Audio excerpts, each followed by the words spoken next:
What's up everybody? Welcome back to my channel, the best place for hardworking millennials to gain career clarity and learn more about career soft skills. In this video, I'm going to cover the tough topic of how to say no to your boss respectfully without getting into any trouble.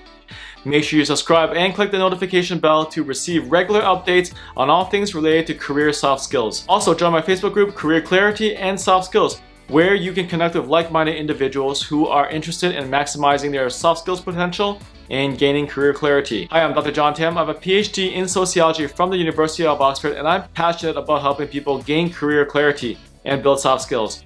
In my previous video, which I'll put in the links above, I shared 5 ways to say no to people at work without feeling guilty, and how to set healthy boundaries and enforce them at work. And that's also another video, so definitely check those out if you want to learn those things. However, as we all know, saying no to your boss is a completely different animal because they're your boss. They can tell you what to do, and regular coworkers can't do that, and people from other departments can't ask that of you. So in a perfect world, your boss should know your workload and have a good sense of what's currently on your plate. Unfortunately, we don't live in a perfect world, and we're all imperfect people in our own special way. Does this sound familiar? You're behind on 2 projects that are due at the end of the day. You have a nagging feeling that there's some client correspondences that you need to get to, and the other team is waiting for you to finish your part so that they can get their ball rolling. Meanwhile, you feel your soul is withering a little bit more every time each email that comes in.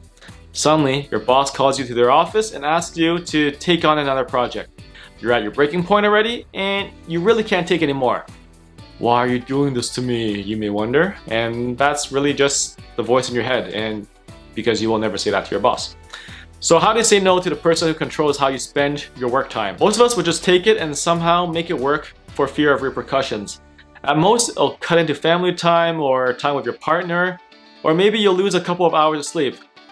And after all, you really don't need that Netflix time to decompress, or you can put off that workout. However, the bottom line is, for your own sanity, you do need to communicate your limits for several reasons. First, if you don't set your own boundaries, other people will not know where they are. Second, if it happens once, it will surely happen again, and workplace patterns rarely change. Third, you don't want your quality to drop to the extent of having consequences when the performance reviews come around, or when your client comes calling and complaining that you've done a poor job. So clearly, saying no when you're at your limits is important, but it's a delicate soft skill, and it's never easy to deliver bad news because there's really no way to do it with tact. So without further ado, here are some things that will help you say no to your boss and soften the blow, and perhaps even show you in a new and very positive light. First, always say yes. And I know this video is about saying no, but to your boss, you always gotta say yes. I don't care how stacked your plate is, you always have to say yes, because saying no to your boss may actually get a lot of bad consequences. But don't worry, I'm gonna teach you a way of saying no without actually saying the words no. So don't worry, say yes first, okay? And here are several reasons why you have to say yes. Most importantly, you don't want to give your boss another problem. They're probably busier than you, carrying more responsibilities than you, and so you don't want to be part of their problem. That's just bad optics, right? That's why they're going to you in the first place, so that you can be part of the solution rather than part of the problem. And so you never want to be part of your boss's problem, because that's, well, self-explanatory. Also, you don't want to make them look bad. One way of doing that is revealing that they don't know what the heck they're doing by stacking more on your plate that's already full, right? So basically, when they give you more stuff and you're like, boss, I already have like 3 projects running, and they're like, you're giving me 1 more. It's like, so are you saying I don't know what's going on your plate? Like, you know, you don't want to get into that conversation. So the first thing you do is smile and say, yeah, sure, I'll be glad to take care of that. And then the second step you gotta do to say no to your boss is seek to understand. What's the new project? What does it entail? What skills are needed?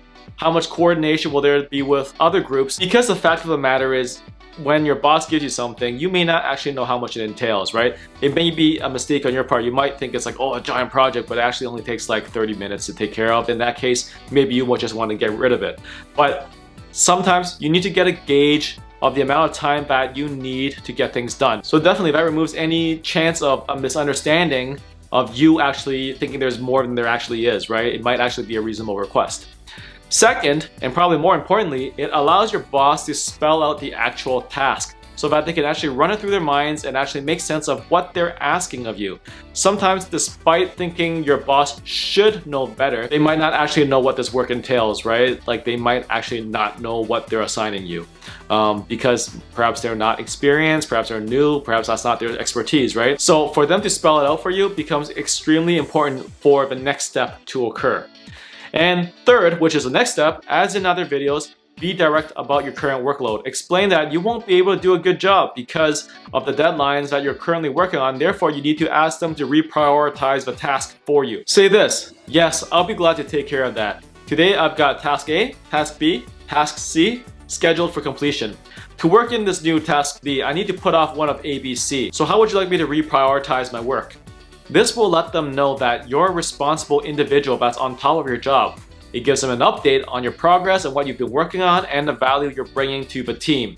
It also gives you a great reason to fall behind on something because your boss told you to reprioritize it. This is actually one of my favorite tips to say no to your boss. So do you think this will work with your boss? Let me know in the comments below. The fourth step in saying no to your boss is if they cannot reprioritize things for you, ask them what project can be postponed. Tell them that you will have more bandwidth after a work week and that you've completed your other deliverables, right? It's important for you to signal that you're at your limit and that you've already spelled out your work for them and that they too have spelled out the task at hand for you. If they push any further, it may start becoming an uncomfortable conversation. So basically, by listing your ABCs, and then if you can't reprioritize, then it means postponing. If it means that they can't postpone, then basically it's moving on to another conversation, right? And finally, this is the worst case scenario. If your boss is asking you to stack the new task on top of everything else immediately, you then can calmly and respectfully ask them, sure, how am I supposed to do that, right? Say it sincerely and just wait. This question literally hacks their brain and will force them to figure out how to make it work. Since they've already know what the job is going to entail in step 2, you've already asked them to reprioritize for you, and you've already asked them if you can postpone anything. Basically, you've already stated that you're at your limit in terms of the time and bandwidth that you have. Therefore, the onus is on them if they want to push further, and they need to figure it out in all of their ability, in all of their resources as a boss, how to get this done for you. If they give you the green light to compromise quality, then you know that you can do that as long as it's ethical and it's not going to cause harm to anyone. Just be careful to not enter situations where you become the fall guy or fall girl. Otherwise, your boss will know that it's entering an overtime situation and that you will need to be compensated. If they insist that you need to stay after work without overtime pay and that's not part of the contract, then basically you and they both know that you're being unreasonably asked to do something that's probably not in a job description. And these are situations where take it for a team would probably be used, right? And you really need to make the careful observation. If the whole team is in crisis mode right now and everything's on fire and you really do need to stay behind, then you need to weigh your decision carefully because it might actually be a legitimate request. However, most bosses will refuse to broach that, and if they do, it becomes a totally different conversation than the one here about respectfully saying no. If the last case scenario does happen, then it's basically become a different scenario outside of reasonable work required of you. And you really do need to reconsider then whether it's still a good idea to work there if your boss is able to pull off this unreasonable move. People who tend to struggle with saying no to coworkers or their bosses are those who are agreeable, which means that they prioritize the group's agenda over their own. I would suggest you to check out this free personality test that I have in the descriptions below that will give you free career advice on what kind of work is best suited for a person with your personality. Make sure you join my Facebook group, Career Clarity and Soft Skills, to be in a community of people interested in building their soft skills for career success. In my next video, I'm going to stay on the topic of dealing with your boss, but this time I'm going to be talking about how to set boundaries with them so that it doesn't really have to come to the point of you saying no. So make sure you subscribe and click the notification bell for updates when it comes out. Also, leave a comment below and let me know your thoughts. Don't forget to give this video a like and share it with your network if you found this to be valuable. Take care, everybody.